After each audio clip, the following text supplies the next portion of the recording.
Martanin zuciya. Na yi ta tambayar zuciyata dalilin da ya sa nake son ki, amma abin ya faskara. Duba da so mai dalili yana iya karewa a lokacin da dalilin ya kare. Sai dai abubuwan da muka yi wa soyayyar mu ado kamar haka. Ina son ki dan Allah da ma'aikinsa. Ina son ki dan addinin ki.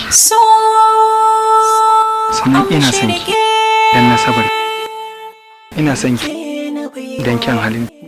Ina son ki dan ilimin.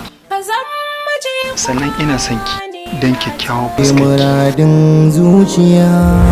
Martanin zuciya.